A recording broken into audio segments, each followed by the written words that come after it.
Hari ini kita akan belajar kembali kebenaran firman Tuhan. Apa yang saya sampaikan hari ini lumayan pedas, lumayan nyakitin, mungkin beberapa orang akan tersinggung. Dan saya berdoa kalau engkau tersinggung ya harusnya berubah. Saya ngomong sesuai dengan firman, apa yang Tuhan mau, apa yang Tuhan inginkan. Dan setiap saya sampaikan firman, saya juga melihat sampai kedalaman hati saya. Kalau ada sesuatu yang di dalam saya ini tidak benar, ya saya perlu bertobat. Bapak Ibu, kalau perjalanan kita dengan Tuhan ini tambah hari, tambah kenal Tuhan, tambah ngerti firman, harusnya hidup kita diubahkan. Semakin kita kenal Tuhan, semakin kita melayani Tuhan, semakin hidup dalam kebenaran, harusnya kita memiliki hati yang diubahkan. Jadi orang yang rendah hati, jadi orang yang lembut, jadi orang yang punya empati, jadi orang yang punya belas kasihan, jadi orang yang mau merendahkan diri dengan baik, sehingga tidak menjadi orang yang sombong, angkuh, belagu, benernya sendiri, pinternya sendiri, merasa hebat sendiri dan berhak menghakimi, atau melabelin orang sesuai dengan kacamatanya. Harusnya semakin kita kenal Tuhan, hidup kita semakin diubahkan. Semakin berubah menjadi serupa segambar dengan Kristus. Tapi saya sering dapatin banyak orang sudah terlibat pelayanan, ternyata kelakuannya tambah buruk. Perlu dipertanyakan sebenarnya kalau sudah seperti itu. Sudah rajin beribadah, berjemaat, rajinnya luar biasa. Tapi kelakuannya tetap jelek, mulutnya tetap jahat. Kalau sudah seperti itu, perlu koreksi diri dan berubah. Apa yang kita pelajarin hari ini, saya berdoa benar-benar merubah yang di dalam hati kita. Bapak Ibu, kita akan lihat di Bilangan pasal yang ke-11 ayat yang ke-4. Orang-orang bajingan, perhatikan, ternyata Tuhan pakai kata nama bajingan, yang ada di antara mereka, ini orang-orang bajingan, ini orang yang sudah dibawa keluar dari perbudakan menuju tanah perjanjian, ternyata mereka hatinya dipenuhi dengan nafsu rakus. Mereka ini kemasukan nafsu rakus. Dan orang Israel pun menangis pula serta berkata, siapakah akan memberi kita makan daging? Ini ada orang yang sudah lahir baru, seperti orang Israel, dibawa keluar dari tanah Mesir menuju tanah perjanjian. Mereka melihat kemuliaan Tuhan. Mereka ngerti firman, tapi ternyata hatinya jahat, tamak dan serakah. Dikuasai dengan nafsu rakus. Fokusnya pada diri sendiri, fokusnya pada kepentingannya sendiri. Kalau Bapak Ibu dikuasai nafsu rakus, engkau merasa berhak ini dan itu, karena merasa jadi hamba Tuhan, engkau berhak mendapatkan fasilitas yang terbaik kalau diundang, meski pakai bisnis kelas, mungkin pakai pesawat yang terbaik, terus perlu diajak makan di restoran yang terbaik, dan kamu pilih-pilih hotel yang sesuai standarmu, perlu bertobat. Perlu bertobat. Kita ini hamba Tuhan. Saya juga hamba Tuhan. Saya sering kali diundang keluar kota, bahkan pelayanan ke luar negeri. Kalau ditanyain macam-macam, kasih pesawat yang layak saja, nggak perlu bagus. Kasih hotel yang layak, yang nggak perlu bagus, nggak perlu bintang yang banyak, cukup saja bersih dan oke. Saya nggak minta yang banyak-banyak. Kadang saya pakai tiket, beli tiket pakai uang saya sendiri. Saya kadang bayar hotel pakai uang saya sendiri. Kadang saya belajar menabur untuk pelayanan. Tapi kalau Bapak Ibu engkau diundang pelayanan dan engkau minta jatah yang terbaik, hotel yang terbaik, meski restoran yang terbaik, pesawat yang harus terbagus dan lain sebagainya, sebenarnya hatimu nggak melayani. Hatimu pingin dilayani. Kalau kita ini hamba Tuhan, hati kita ini melayani. Orang melayani itu berkorban, bukan malah minta. Bapak Ibu, kalau ada hamba Tuhan sampai minta-minta, ngemis-ngemis, kasih proposal, dia harus bertanya dalam dirinya harusnya. Kalau hamba Tuhan udah sampai seperti itu, perlu dipertanyakan. Kita ini hamba Tuhan, saya juga hamba Tuhan. Saya tahu persis yang gaji saya Tuhan. Saya nggak perlu minta ngemis apalagi, ngutang apalagi, mohon-mohon sama jemaat apalagi. Harusnya kita sadar diri kalau kita hamba Tuhan yang gaji Tuhan. Tapi kalau Bapak Ibu, siapapun kau yang dengar apa yang saya sampaikan hari ini, kalau ada hamba Tuhan minta duit, minta ini, minta itu, lupakan saja. Dia lupa kalau dia hamba Tuhan.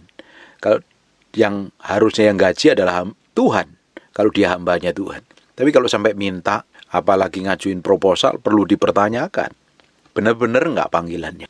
Saya berdoa, Bapak Ibu semakin hari semakin ngerti kebenaran, supaya hidupmu semakin didapatin berkenan di hadapan Tuhan.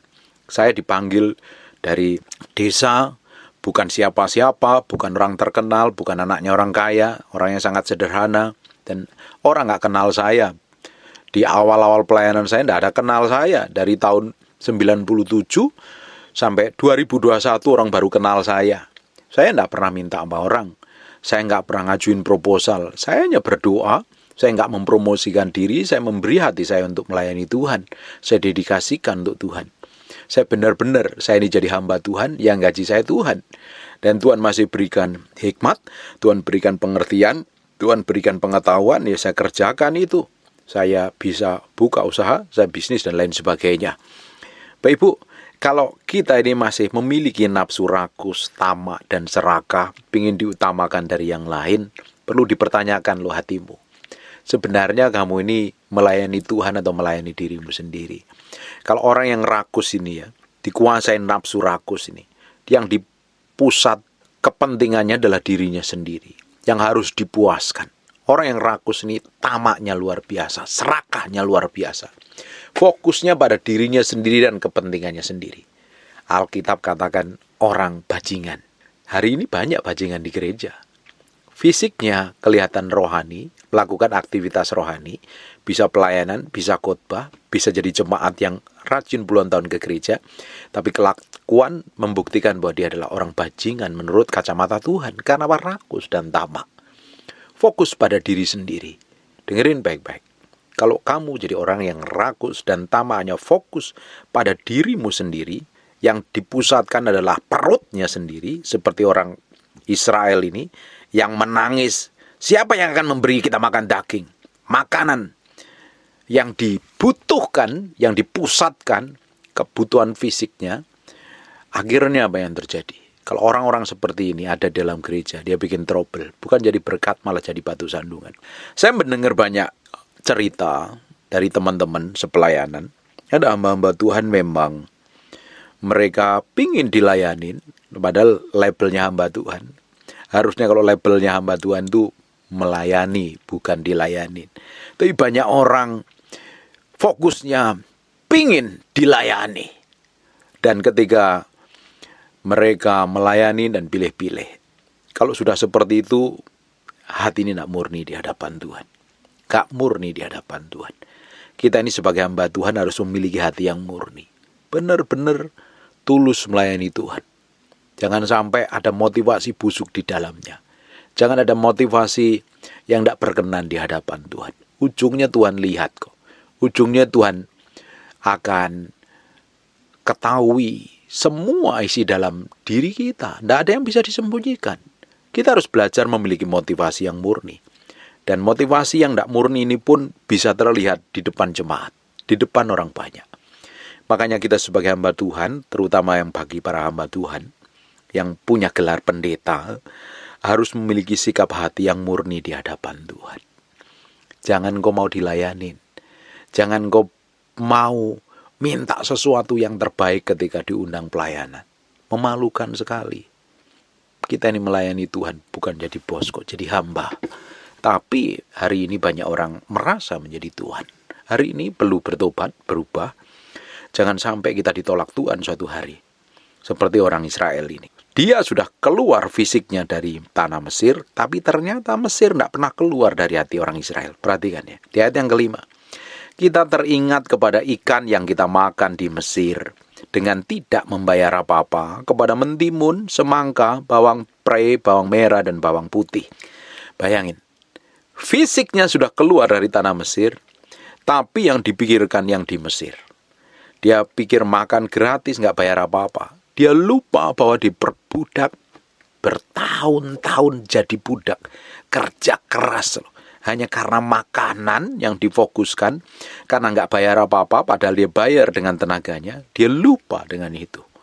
Jangan sampai kita ini fokus kepada kebutuhan perut kita.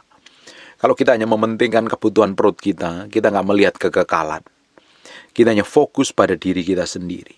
Perhatikan, tetapi sekarang kita kurus, kering. Tidak ada sesuatu apapun kecuali mana ini saja yang kita lihat. Ini mana? Malaikat yang masak.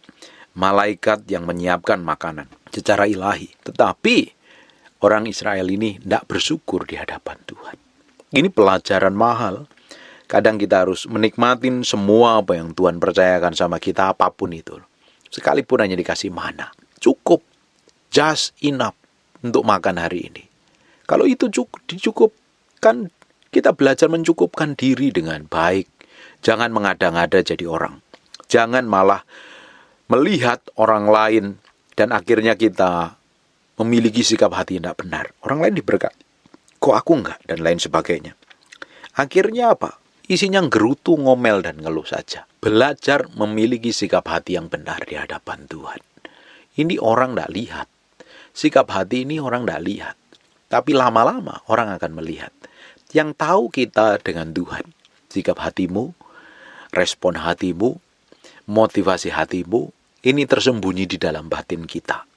Jangan sampai kita menjadi orang Kristen, jadi hamba Tuhan, jadi orang yang pelayanan, tapi motivasi hatinya itu busuk dan jahat sekali di hadapan Tuhan. Makanya tidak heran orang-orang kayak begini adalah orang-orang bajingan. Orang-orang yang busuk hatinya. Orang yang jahat di pemandangan Tuhan. Tidak percuma. Kita ada belajar firman. Kita dengerin khotbah. Kita ibadah, ikut KKR mungkin, ikut seminar. Ikut ibadah online. Ikut persekutuan doa, ikut Zoom dan lain sebagainya. Tapi kalau hidupmu tidak berubah, motivasimu tetap busuk, kelakuanmu tetap jelek, perlu dipertanyakan. Ada hal yang harus kita rubah. Jangan menjadi orang yang fokus kepada sesuatu yang duniawi. Kemarin kita bahas, tujuan hidup akhirmu itu ngapain? Apakah kita hanya fokus kepada hal duniawi yang sementara ini? Jangan sampai kita tertipu. Kalau kita hanya fokus kepada hal duniawi, apa yang kita pakai, apa yang kita makan, apa yang kita miliki. Kalau kita hanya fokus sekedar itu, engkau nggak fokus pada kekekalan, ujungnya apa? Engkau hanya ngejar sesuatu yang tidak kekal, kamu jadi orang yang tamak, kamu jadi orang yang serakah, kamu punya motivasi macam-macam yang tidak berkenan di hadapan Tuhan. Hari ini belajar memberi hatimu, memberi hidupmu sepenuhnya untuk Tuhan. Mendedikasikan hatimu sepenuhnya untuk Tuhan. Semakin kita kenal Tuhan, semakin kita memiliki hubungan kedalaman dengan Tuhan, semakin hidup kita ini diubahkan. Semakin dibawa menjadi serupa, segambar dengan Kristus. Ini penting. Selama kita berjalan dalam kebenaran, ngerti kebenaran, kita pasti diubahkan. Tapi kalau hidupmu nggak berubah, karaktermu nggak berubah, masih ngikutin gaya hidup yang lama, masih ingat-ingat masa lalu, apa yang terjadi? Ujung dari hidupmu akan kembali ke manusia lamamu. Di ayat yang ke-6, tetapi sekarang kita harus kurus kering, tidak ada sesuatu apapun kecuali mana ini saja yang kita lihat. Adapun mana itu seperti ketumbar dan kelihatannya seperti damar bedolah. Bangsa ini berlari kian kemari untuk memungutnya, lalu menggilingnya dengan batu kilangan atau menumbuknya dalam lumpang. Mereka memasaknya dalam periuk dan membuatnya menjadi roti bundar. Rasanya seperti rasa panganan yang digoreng. Dan apabila embun turun di tempat perkemahan pada waktu malam, maka turunlah juga mana di situ. Setiap hari dikasih yang fresh. Setiap hari dikasih yang fresh. Dicukupin. Ada orang yang berjalan dalam padang gurun. Padang gurun ini dicukupin, dipelihara Tuhan, tapi just enough. Nggak more than enough. Hanya cukup. Cukup makan, cukup biaya hidup dan lain sebagainya. Tapi kalau engkau ngalami proses ini, jalanin. Jangan malah memiliki sikap hati yang busuk dan jahat. Perhatikan di ayat yang ke-10. Ketika Musa mendengar bangsa itu, yaitu orang-orang dari setiap kaum menangis di depan pintu kemahnya, udah dikasih berkat loh. Tapi gerutu, ngomel, menangis, teriak-teriak. Memang kelakuannya orang-orang bajingan kayak begini. Bangkitlah murka Tuhan dengan sangat. Dan hal itu dipandang jahat oleh Musa. Lalu berkatalah Musa kepada Tuhan, mengapa kau perlakukan hambamu ini dengan buruk, dan mengapa engkau mendapat Aku tidak mendapat kasih karunia di matamu sehingga engkau membebankan padaku tanggung jawab seluruh bangsa ini. Dan apa yang terjadi? Akhirnya Tuhan, di ayat yang ke-19, Tuhan kirim apa? Coba lihat. Ayat yang ke-19.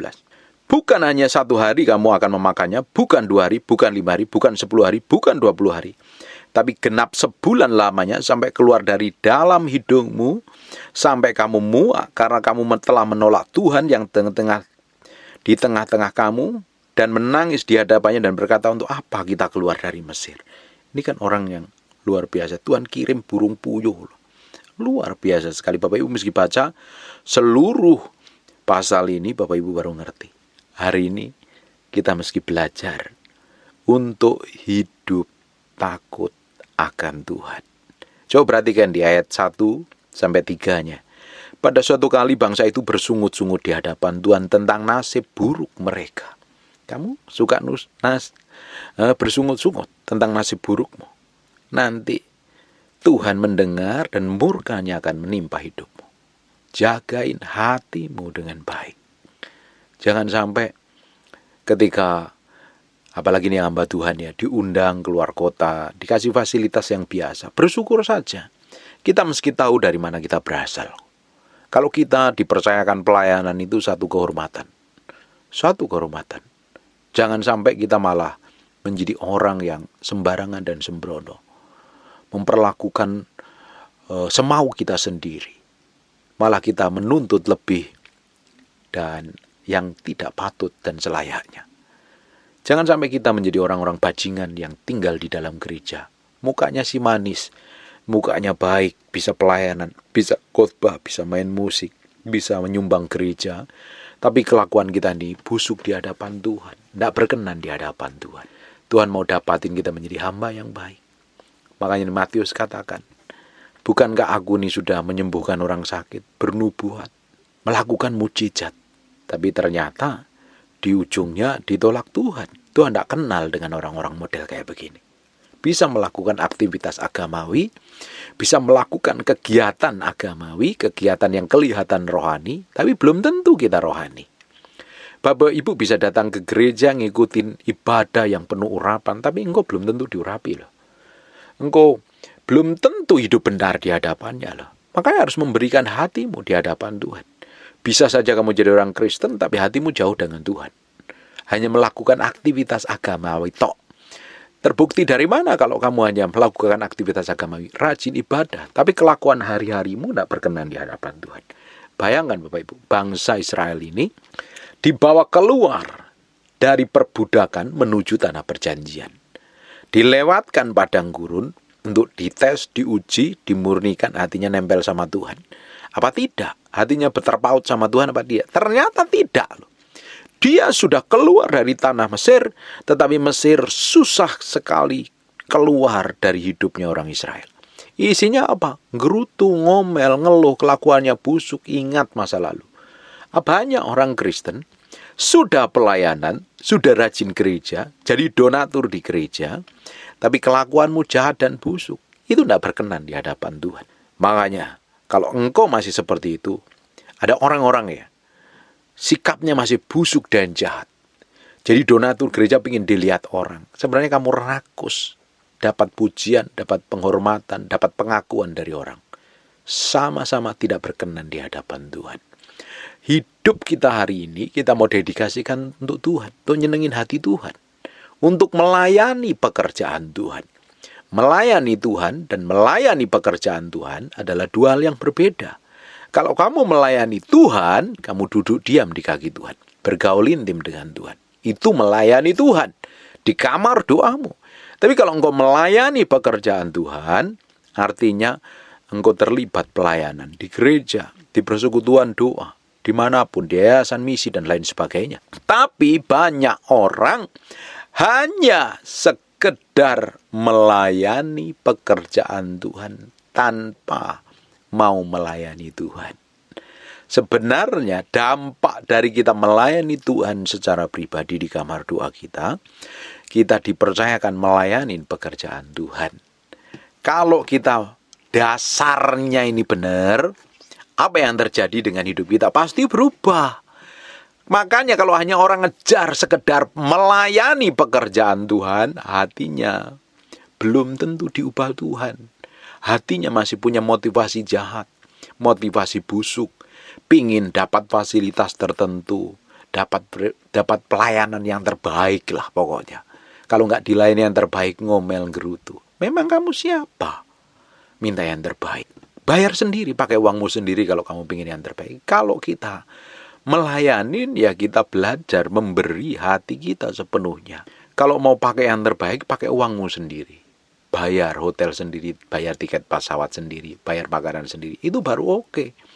Tapi kalau ngajuin pelayanan, terus diundang pelayanan, terus minta fasilitas yang terbaik, malu-maluin, bikin malu kerajaan Allah. Belajar miliki sikap hati yang benar. Jangan sampai kita termasuk orang-orang bajingan yang kemasukan nafsu rakus.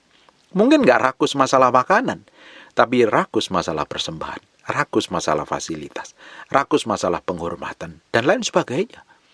Jangan sampai ujung dari kehidupan pelayanan kita ditolak Tuhan. Kalau pelayanan kita ditolak Tuhan, apa yang terjadi? Sia-sia belaka semua yang kita kerjakan, yang kita lakukan di hadapan Tuhan. Amin. Hati yang murni ini perlu semakin hari semakin dimurnikan. Semakin dimurnikan. Tidak mungkin orang kalau melayani Tuhan di kamar doanya, hidupnya tidak berubah.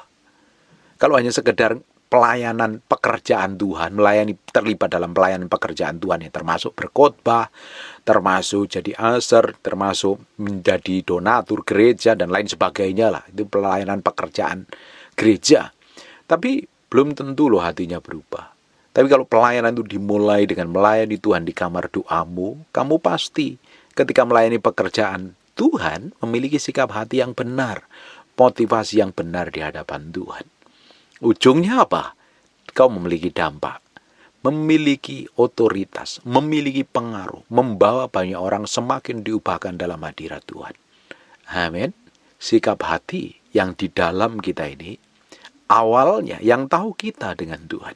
Tapi kalau sikap hati kita ini busuk dan jahat, lama-lama orang juga akan tahu. Oh, ternyata dia begini loh. Ternyata terlihat kelakuannya busuk dan jahat. Bisa sih khotbah, tapi nggak bisa ngidupin apa yang dikhotbahkan. Bisa melayani, ternyata karakternya buruk dan jelek. Kalau sudah seperti itu apa? Bukan jadi berkat, malah jadi batu sandungan. Sudah ibadah di gereja bertahun-tahun kok karakternya buruk ya. Kalau sudah begitu, hidup nggak jadi berkat, malah jadi cibiran bagi banyak orang. Belajar memiliki sikap hati yang benar di hadapan Tuhan. Jangan menjadi orang yang sikapnya busuk, serakah, tamak, pikirannya jahat, pikirannya hanya masa lalu, dikuasain masa lalu terus. Kamu termasuk orang yang bajingan yang duduk di gereja. Termasuk orang bajingan yang rajin beribadah. Tidak berkenan di hadapan Tuhan. Orang-orang Israel ini disebut bajingan karena kemasukan nafsu rakus. Tamak, serakah. Hatinya masih di Mesir. Hatinya masih fokus pada perutnya sendiri. Bukan tujuan Tuhan. Harusnya fokus pada tujuan Tuhan. Wong Bapak kita ini baik kok. Bapak kita ini baiknya luar biasa. Bapak kita ini selalu mempersiapkan, menyediakan. Kalau Tuhan panggil kita, pasti dia kasih persiapan, kasih penyediaan dan lain sebagainya. Kalau Tuhan taruh visi dalam diri kita, Tuhan pasti kasih provisi, penyediaan yang akan memperlengkapi kita. Tapi kalau kamu memaksakan diri, hanya sekedar melayani pekerjaan Tuhan, tanpa kamu memiliki hubungan pribadi dengan Tuhan, kamu coba pakai caramu sendiri. Dan ujungnya apa? Jadi batu sandungan bagi banyak orang dan tak berkenan di hadapan Tuhan. Amin. Hati yang murni, yang semakin diubahkan dalam hadirat Tuhan. Saya temukan ada beberapa hamba Tuhan ya. Semakin dipakai Tuhan, semakin luar biasa, semakin termasyur, akhirnya hatinya bengkok dan berbuat jahat, berbuat sesuka hatinya di hadapan Tuhan.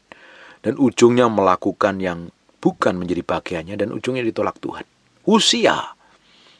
Ini orang yang luar biasa, diberkatin Tuhan, dipakai Tuhan, berikan nikmat pengertian yang luar biasa. Tapi setelah dia kuat, dia lupa dengan kekuatan yang diberikan kepada Tuhan. Dia kuat karena kekuatan Tuhan. Ujungnya berbuat semaunya sendiri. Dan Nebukadnezar, ini orang juga diberikan kemasyuran yang datangnya dari Tuhan. Tapi ketika dia masyhur, dia kuat, dia kokoh, dia berbuat sesuka hatinya, ujungnya mengerikan. Dan ternyata di akhir zaman banyak orang yang seperti ini. Lupa dengan dari mana dia berasal. Ketika dia mulai besar, mulai terkenal, termasyhur, dia minta pelayanan, dilayanin, bukan pelayan, minta dilayani yang terbaik. Padahal harus belajar memiliki sikap hati yang murni. Semakin kita dipromosi Tuhan, semakin kita dipercayakan Tuhan, semakin diurapin Tuhan, harusnya semakin rendah hati. Semakin rendah hati, semakin rendah hati, semakin memberi diri untuk diubahkan dalam hadirat Tuhan. Semakin diubahkan dalam hadirat Tuhan. Dan saya berdoa, Tuhan campur tangan, mengubahkan yang di dalam kita ini. Bapak Ibu yang kau mendengarkan, hatimu semakin dimurnikan. Hatimu semakin diubahkan. Kamu mulai lahir baru ikut Tuhan. Lupakan masa lalumu dan fokus dengan tujuan Tuhan di depan. Karena Tuhan punya masa depan yang penuh pengharapan. Jangan ingat-ingat masa lalu. Lupakan dan terus berjalan bersama Tuhan. Kau akan menikmati anugerah dan kemurahan Tuhan. Kau akan menikmati kedahsyatan Tuhan. Kau akan menikmati promosi yang datangnya dari Tuhan. Semakin kamu kenal Tuhan, hatimu semakin diubahkan. Semakin diubahkan. Semakin diubahkan. Semakin murni. Semakin menyerupai Kristus. Amin. Saya berdoa, apa yang kita pelajarin hari ini mengubahkan hati kita yang di dalam ini. Kalau masih memiliki karakter buruk, sikap buruk, mulut yang jahat, kelakuan yang busuk, hanya fokus pada diri sendiri, kepentingan diri sendiri, berubah. Tuhan masih tersedia kasih karunia-Nya. Dia akan mengubahkan kita. Amin. Tutup matamu. Tutup Alkitabmu, kita berdoa. Buat terima kasih buat firman-Mu. Kami materaikan firman dengan darah anak domba Allah. Firman ini nempel dalam hati kami. Mengubahkan sampai kedalaman batin kami. Dapatin kami menjadi hamba yang berkenan di hadapan-Mu. Bukan menjadi orang-orang bajingan yang berkelakuan busuk dan tidak berkenan di hadapan-Mu. Tuhan, dapati hati kami menjadi orang kesayangan-Mu, Tuhan. Kami materaikan firman dengan darah anak domba Allah, nempel dalam hati kami berhari-hari, berminggu-minggu, berbulan-bulan. Firman jadi kehidupan. Berkati setiap orang yang mendengar firman yang mau sampaikan. Biar mengubahkan hidup mereka, mengubahkan masa depan mereka, mengubahkan hati mereka. Terima kasih Tuhan. Kami berdoa untuk orang yang sakit dan mengalami kelemahan tubuh. Oleh bilur Yesus, oleh darah Yesus, jadilah engkau tahir, jadilah engkau sehat, jadilah engkau sembuh. Jadi seperti aku doakan dan katakan. Dalam nama Yesus. Aku berdoa. Dan aku percaya tangan kuasa Tuhan memberikan breakthrough dan terobosan. Kesembuhan dan mujizat. Dalam nama Yesus. Kami berdoa. Haleluya. Amin. And God bless you. Terima kasih Tuhan. Terima kasih. Terima kasih. Terima kasih. Bagimu pujian, hormat, pengagungan buat Raja kami yang Maha Mulia. Kami merindukan Engkau hadir dalam ruangan ini, menjamah kami, memanifestasikan kuasa-Mu. Engkau Allah yang kami sembah, Allah yang tidak pernah berubah dahulu, sekarang, sampai selama-lamanya. Di zaman Musa, Engkau buat mujizat, bahkan Engkau menyertai orang Israel, membelah lautan, menjadi tiang awan dan tiang api, memberikan makan kepada orang-orang Israel di padang gurun. Hari ini juga Allah yang tahu setiap detil kami, seluruh kehidupan kami, yang memelihara kami, menjagain kami, memproteksi kami. Kau lihat kerinduan kami, pingin berjumpa dengan Kau secara pribadi, bahwa kami mengenal-Mu secara dalam, mengalami Tuhan secara pribadi, dan hidup kami diubahkan di dalam hadirat. Terima kasih Tuhan. Kami berjanji segala hormat, pujian, pengagungan buat Raja kami yang Maha Mulia. Dalam nama Yesus. Amin. Tetap berdiri sebentar. Tuhan kita itu baik. Dia akan memenuhi bejana yang kosong. Bejana itu siapa? Kita.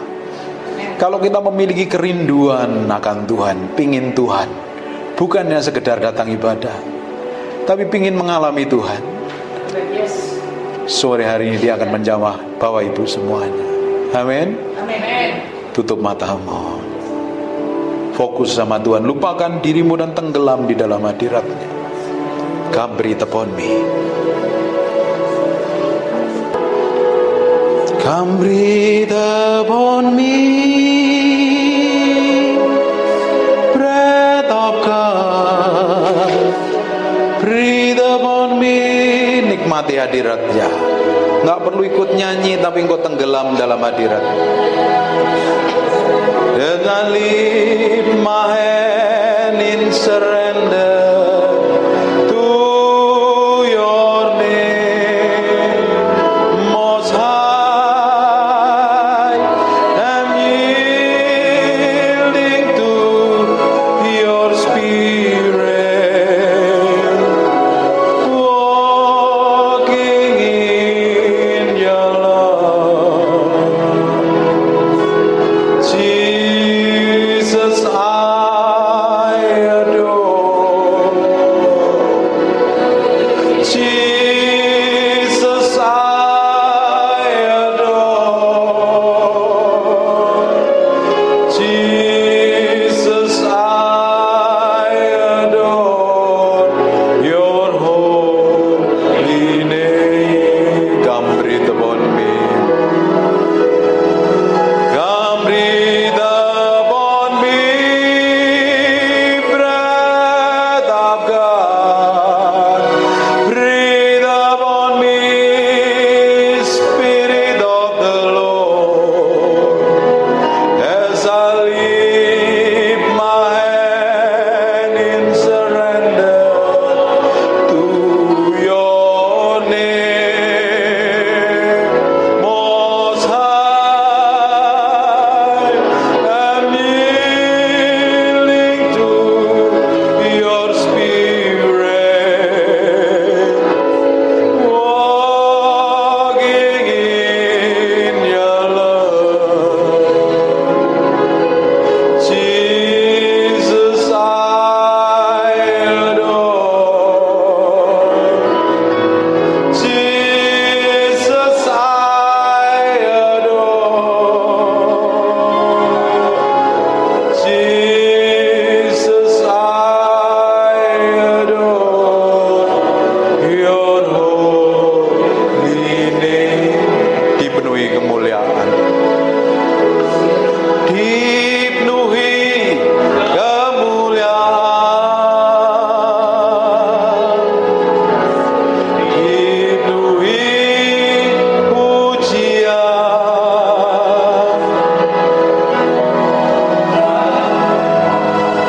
padamu, Tuhan. Korban pujian, Kau saja yang suci. Kau saja yang suci. Kau saja yang layak. Kau layak terima glori. Yesus, Kau Tuhan. Kau saja yang suci. Kau saja yang layak. Kau layak terima glori. Yesus, Kau Tuhan.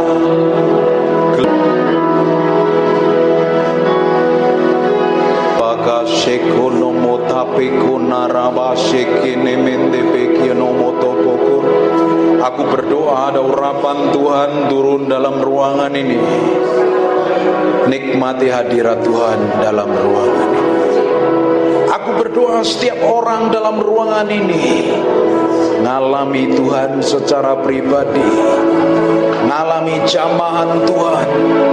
Roh Kudus Engkau dihormati dan dikasihi di tempat ini. Aku minta hadirat-Mu semakin kuat seperti gelombang mengalir memenuhi kami dalam ruangan ini.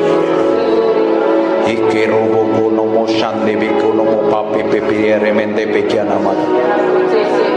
Ike rebeko namate ke peshento ko namandere. Inara nama sini mianamo. Ini mianamo se.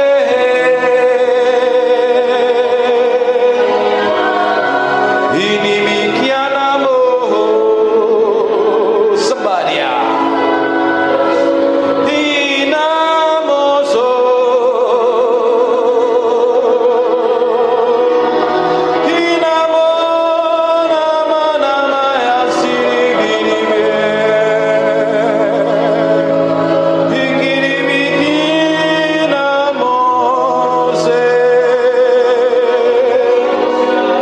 Ini minya.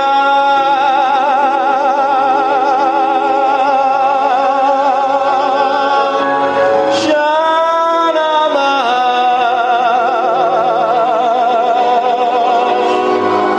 Ini migiriamo.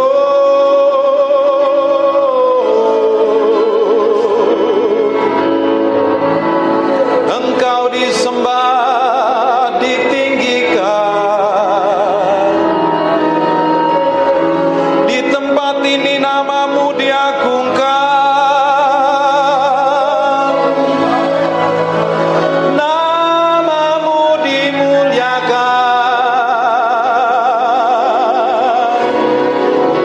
Engkau disanjung tinggi.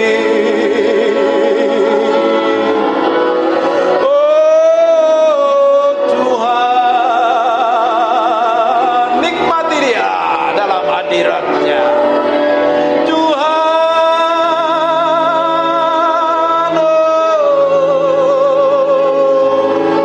oh Tuhan, kami sembah Engkau.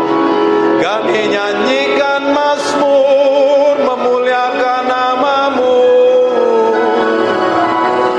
Oh, kami mencintaimu Tuhan lebih dari apapun juga.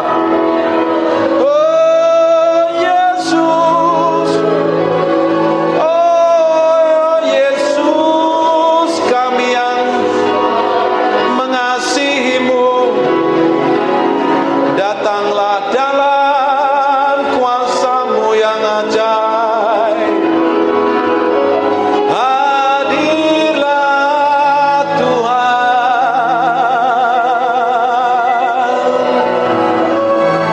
Kami merindukan Engkau Tuhan. Merindukan Engkau Tuhan.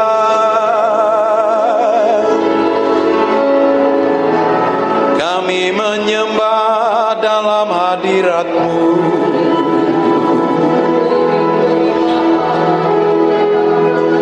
Aku berdoa sore hari ini, Engkau manifestasikan kuasa-Mu. Aku minta setiap orang yang datang ibadah ini mengalami jamahan-Mu, merasakan dekapan kasih-Mu, mengalir kuasa-Mu.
Menikmati hadirat Tuhan kan?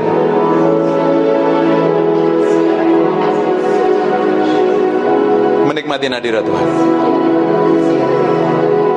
Tutup mata, fokus sama Tuhan. Silakan pindah ke sini ibu-ibu. Ini hadiratnya sedang kenceng dalam ruangan ini loh. I feel the anointing dalam ruangan ini. Saya merasakan urapan Tuhan yang kerja dalam ruangan ini. Nikmati. Nikmati. Nikmati itu. Nikmati Tuhan, nikmati Tuhan. Nikmati Tuhan. Jesus.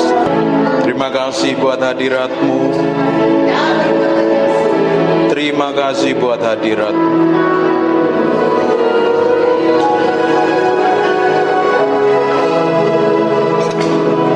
Terima kasih buat kehadiran-Mu.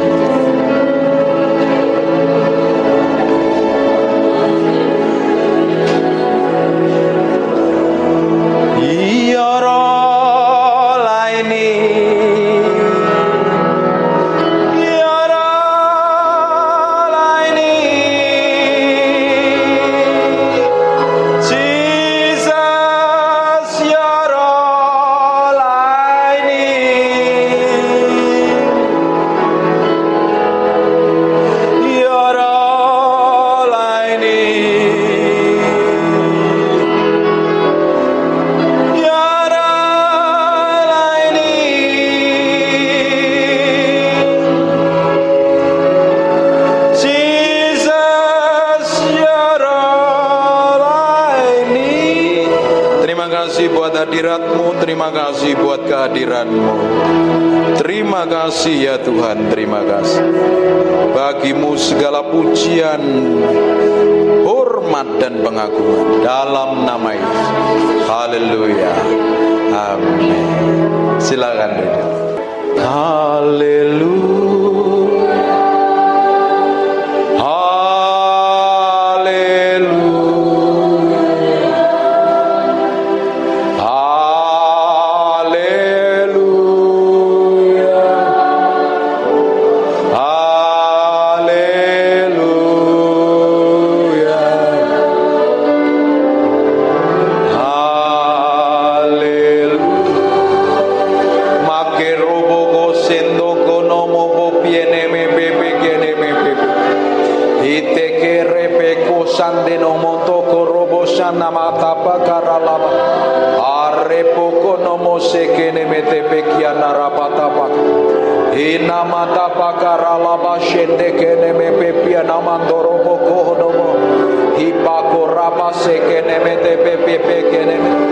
Aku berdoa, aku lepaskan urapan kesembuhan. Be healing Jesus name. Aku berkata semua benjolan, tumor, kanker atau apapun, pergi tinggalkan tubuhnya. Oleh darah Yesus, oleh bilur Yesus. Aku berdoa urapan tidak dibatasi ruang, tempat dan waktu. Aku berdoa dari tempat ini bersatu hati dengan orang-orang ini. Kami berdoa dalam nama Yesus, kami lepaskan urapan itu turun. In Jesus name. In Jesus name. Aku perintahkan semua sakit penyakit tinggalkan tubuhnya dalam nama Yesus. Dalam nama Yesus. Dalam nama Yesus. Setan, dengarkan aku setan. Engkau tidak punya hak apa-apa. Tubuhnya adalah bait Allah. Tubuhnya adalah miliknya Kristus. Semua benjolan atau apapun, daging tubuh atau apapun, aku berdoa urapan itu sedang mengalir dalam tubuhnya. Tuhan, Kau lakukan sesuatu yang ilahi dalam nama Yesus. Urapan itu sedang turun. Aku berdoa ada api Allah yang mengalir dari ujung rambut sampai telapak kaki. Tuhan sendiri yang operasi, Tuhan sendiri yang ubahkan, Tuhan sendiri yang sembuhkan. Bawa dalam tangan kuasa Tuhan. Tuhan yang berperkara, Tuhan yang beracara. In Jesus name, in Jesus name, in Jesus name. Maka rapa shekene ini miana dalam ase, sini miana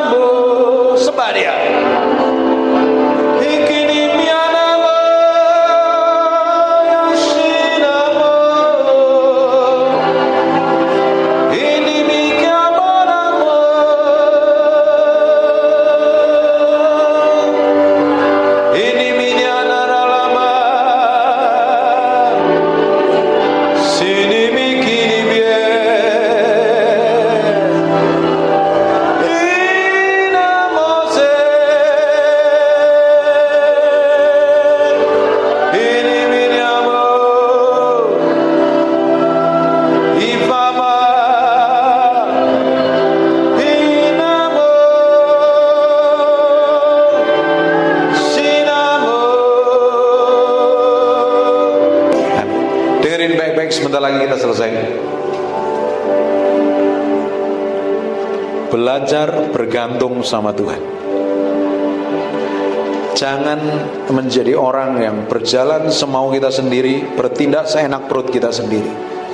Sekarang kita mau libatkan Tuhan dalam segala situasi, dalam segala kondisi, dalam segala keadaan.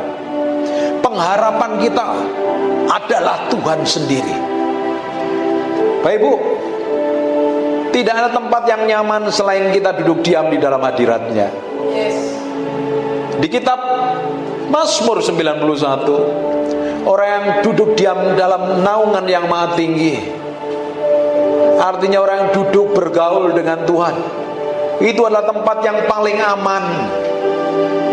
Tempat di mana Allah ada. Di mana itu?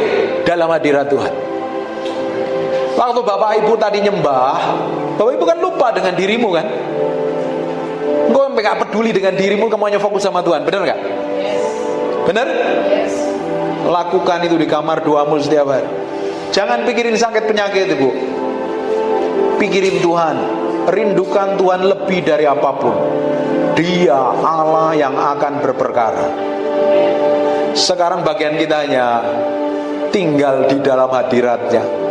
Kalau tinggal di dalam hadirat Tuhan, di tempat tersembunyi, dalam terjemahan bahasa Inggris itu, di tempat tersembunyi di mana Allah ada, setan gak bisa sentuh kita, setan gak bisa jamah kita. Setan bisa menjamah, menyentuh kita kalau ada dosa dan pelanggaran. Kita mesti minta ampun sama Tuhan. Kalau kita tinggal dalam hadirat-Nya, dilindungi Tuhan.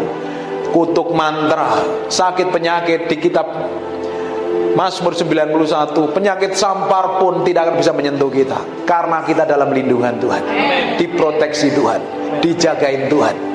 Tempat tersembunyi letaknya di dalam hadirat Tuhan. Hanya simpel kalau di dalam hadirat Tuhan. Bangkit berdiri sama-sama.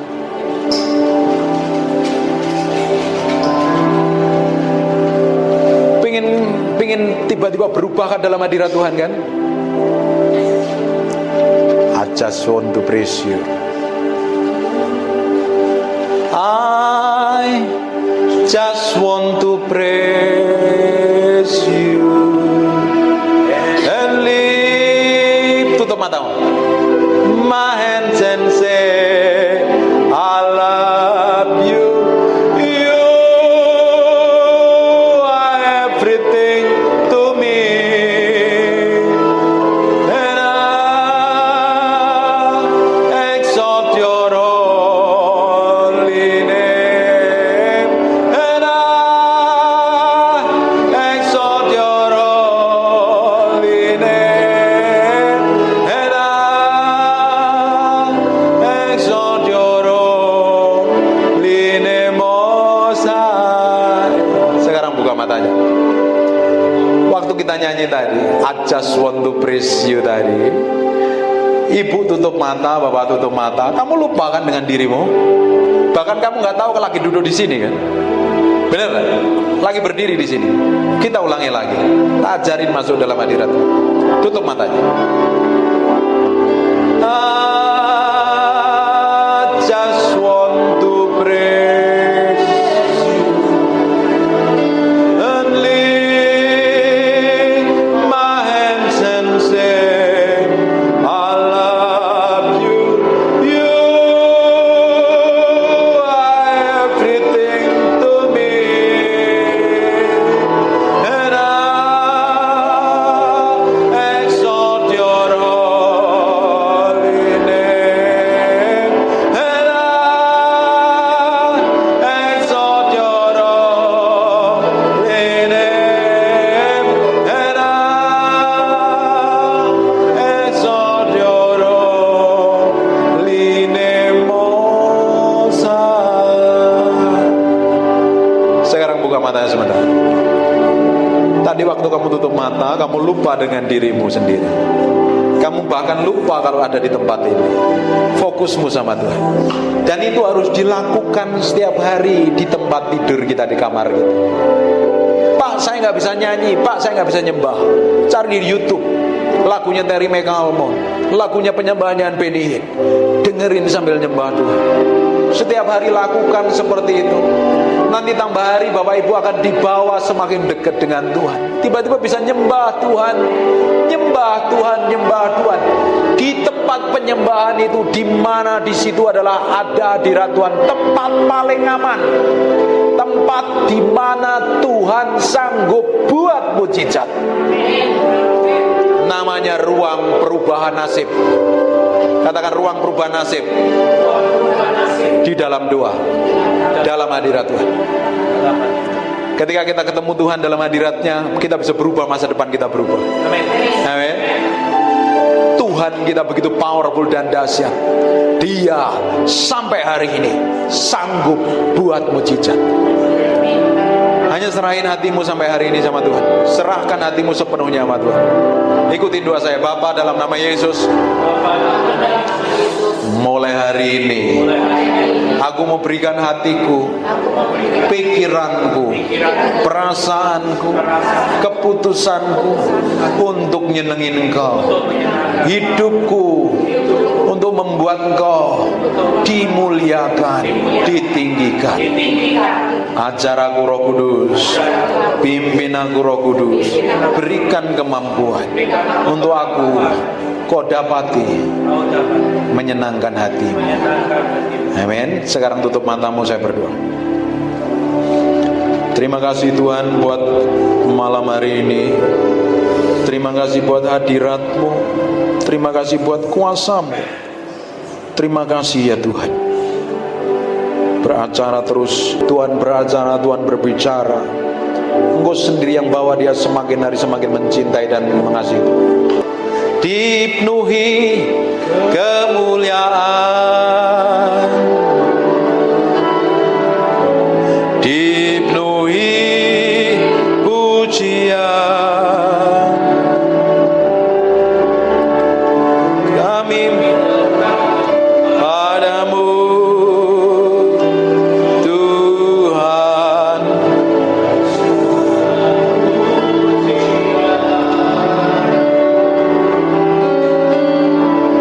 Kau saja yang suci, Kau saja yang layak, Kau layak terima glory. Yesus Kau Tuhan.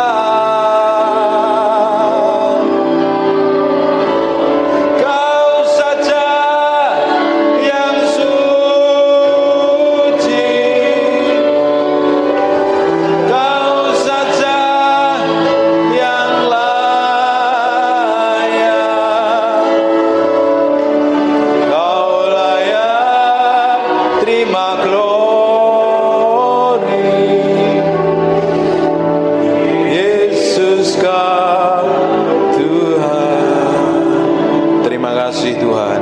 Bagimu hormat, pujian, pengagungan buat Raja kami yang Maha Mulia. Hamba-Mu berdoa untuk setiap orang yang ikut ibadah ini diberkati Tuhan. Tidak ada satupun yang terlewatkan. Diberikan damai sejahtera, kesembuhan, mujizat. Tuhan sendiri beracara, Tuhan sendiri pakai, Tuhan sendiri promosi, Tuhan sendiri bawa naik level. Semakin hari mengalami peninggian yang datangnya dari Tuhan. Hamba-Mu berdoa, semua orang yang dalam ruangan ini diberikan umur panjang, damai sejahtera dan sukacita. Dan anak cucunya diberkati Tuhan, mantunya diberkati Tuhan, besannya diberkati Tuhan, bisnis usahanya diberkati Tuhan. Dan pakai orang-orang ini menjadi berkat bagi banyak orang. Dalam nama Yesus yang sangat-sangat diberkati Tuhan, katakan amin 2 kali yang kenceng. God bless you.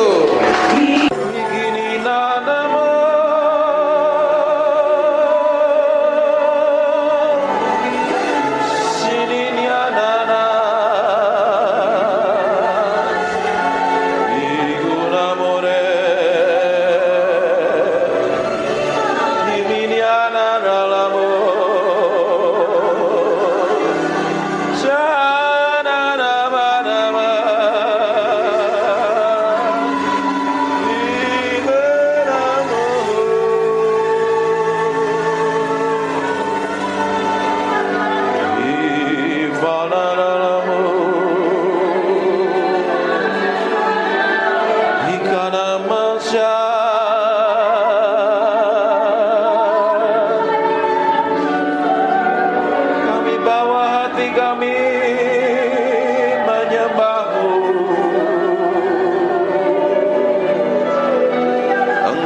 diagungkan, Engkau diagungkan.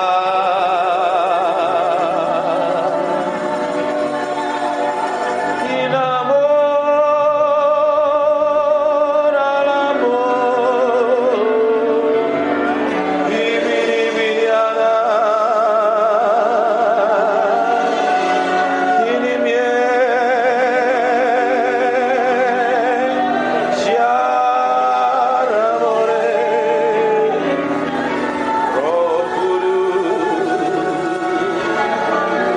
Roh Kudus, kami mencintaimu,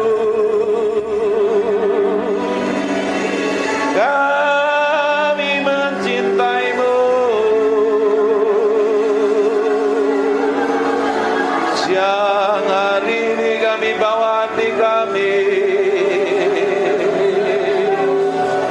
jadi korban yang menyenangkan hatimu.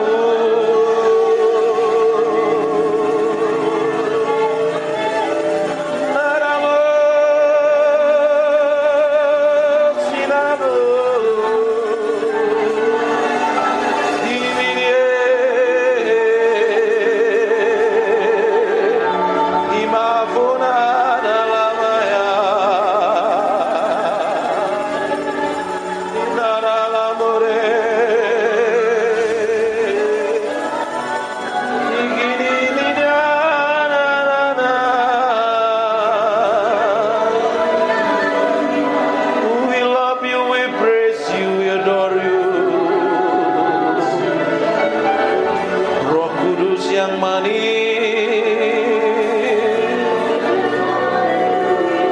kami mengasihimu,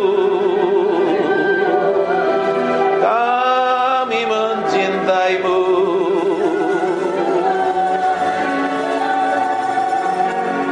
Tuhan,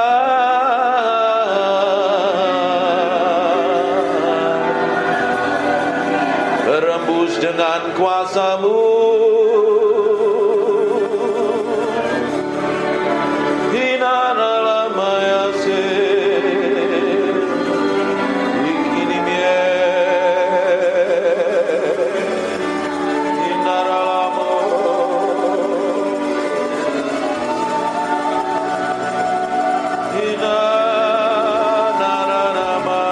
Buka tanganmu dua-dua.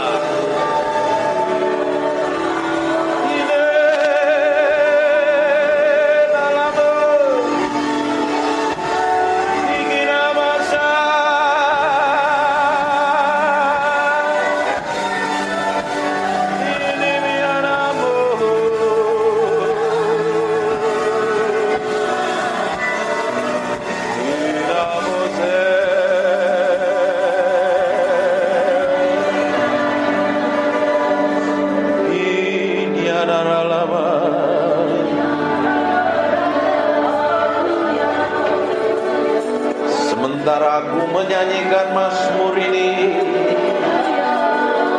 aku berdoa urapan-Mu turun seperti gelombang mengalir, penuhi orang yang haus dan lapar akan hadirat-Mu.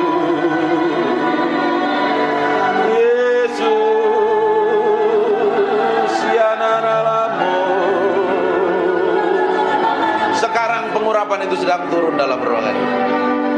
Semakin kuat urapan itu turun dalam nama Yesus. Jesus name.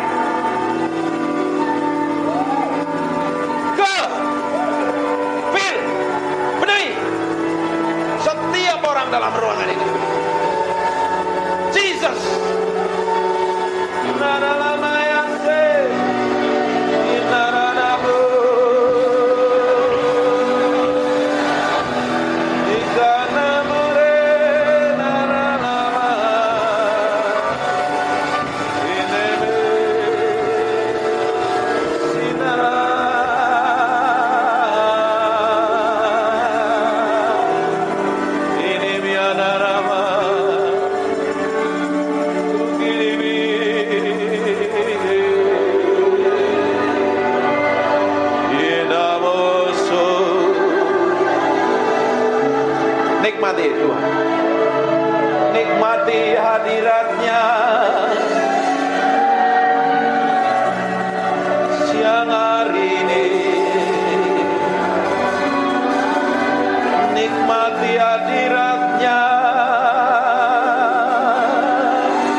menyenangkan hatimu.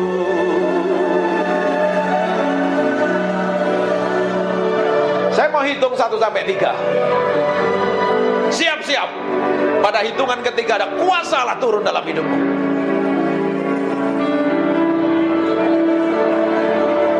Nikmati hadiratnya. Siap-siap saja kuasanya turun menjamahmu. 1.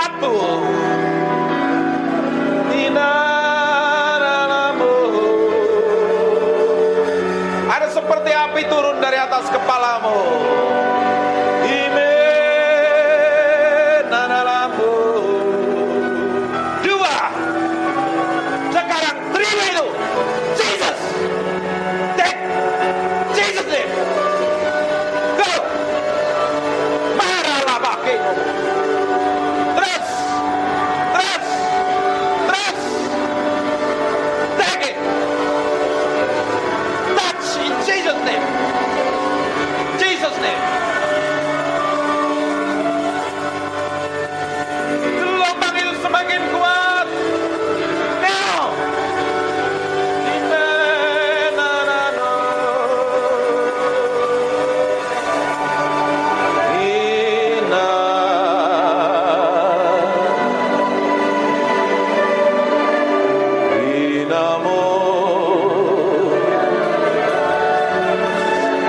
Mengasihimu, kami mencintaimu. Dari hati kami mengalir penyembahan, dari hati kami mengalir mazmur. Jesus, Jesus.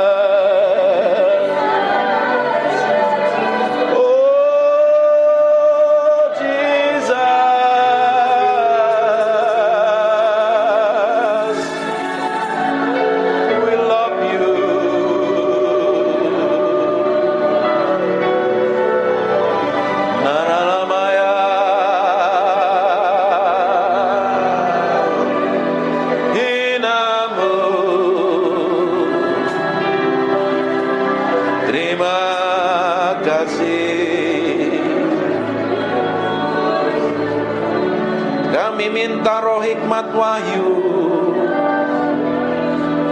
turun di atas kami siang hari ini.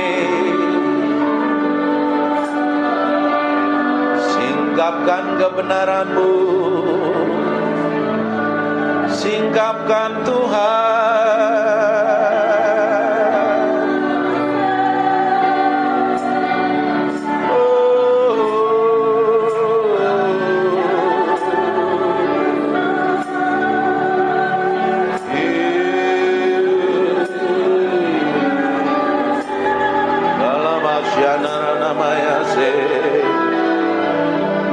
Terima kasih, terima kasih, terima kasih,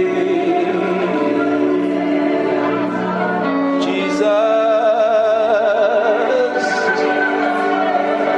We thank you, we praise you, we adore. Terima kasih. We thank you. Terima kasih Roh Kudus, Engkau baik, Engkau luar biasa, Engkau dahsyat. Permuliakan nama Yesus yang hari ini, buat firman-Nya begitu hidup. Dan ubah kami dalam hadirat-Mu. Ubah kami dalam hadirat-Mu sendiri. Kami minta Engkau tetap tinggal di antara kami. Dalam nama Yesus. Silahkan duduk. Menyembah Tuhan artinya memberi hidup sama Tuhan. Bukan mulutnya yang ngomong, tapi hatimu yang diberikan sama Tuhan. Ketika hatimu diberikan sama Tuhan, dan Tuhan dapatin kelakuan, sikap, dan tindakanmu serta perbuatanmu menyenangkan hatinya. Nah, ketika kau nyembah Tuhan, Tuhan hadir, Dia akan merubah hidupmu. Saya suka nyembah ini. Kencengin. Saya ngomong sesuatu tapi kayaknya meski berubah. Banyak hal yang saya mau ajarkan, tapi Tuhan suruh ngomong yang lain. Penyembahan ternyata bukan hanya sekedar bicara tentang bahasa roh, bukan sekedar ngomong yang teriak-teriak kenceng-kenceng atau main musik jago, tapi beri yang di dalam hatimu untuk Tuhan lebih dari apapun. Ternyata kalau kita beri hati kita sepenuhnya untuk Tuhan, kita nempelnya sama Tuhan. Waktu nyembah begini, Tuhan disenangkan dengan penyembahanmu dan nyanyian. Tanpa kita nggak sadarin, kadang Tuhan hadir dalam penyembahan kita. Kalau ketika Tuhan hadir dalam penyembahan kita, kuasanya begitu powerful dan dahsyat. Amin. Ini kan hadiratnya masih tebel kan ya? Iya. Iya. Mas di belakang rasain hadirat Tuhan masih. Kayaknya Tuhan masih ingin disembah. Tutup matamu aja. Kita nikmatin hadirat.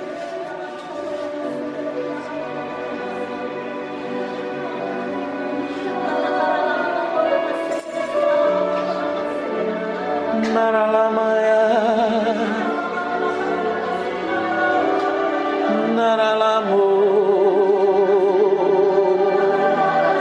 sinanamore, ikinimia naralama. Engkau dipuji, Engkau ditinggikan. Melihat orang-orang ini menyembahmu. Oh Yesus,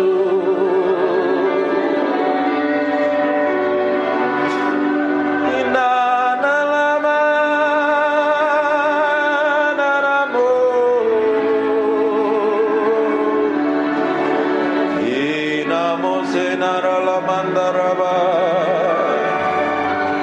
Mulai bangun keintimanmu dengan Tuhan. Ikiniana nanalamaya, dia hadir dalam ruangan ini. We thank you. I feel. We thank you.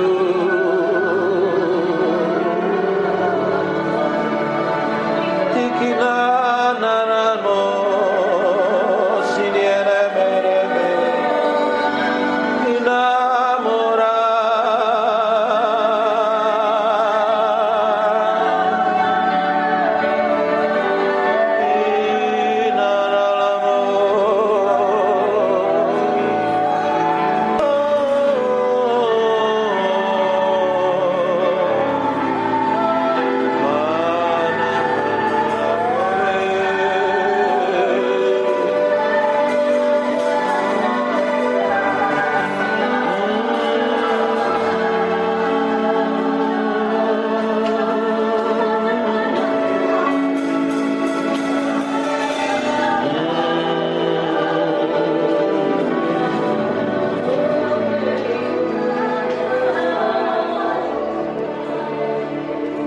Silakan duduk. Bapak Ibu, perkara rohani itu paralel dengan perkara jasmani. Kalau kita menang secara rohani, kita akan menang secara jasmani. Kalau kita menjadi manusia rohani, karaktermu pasti berubah. Mulutmu berubah. Tidak mungkin kita rajin nyembah, tidak mungkin kita ngaku cinta Tuhan dan mengasihi Tuhan, tapi kita memiliki karakter daging, buruk, jelek, benceno, jadi batu sandungan. Karena yang kita sembah adalah Tuhan. Karena sebelum kita nyembah, kita harus beresin hati kita dahulu. Ini harus jadi korban dulu. Sebelum pelayanan, hidupmu harus dipersembahkan di atas mezbah Tuhan.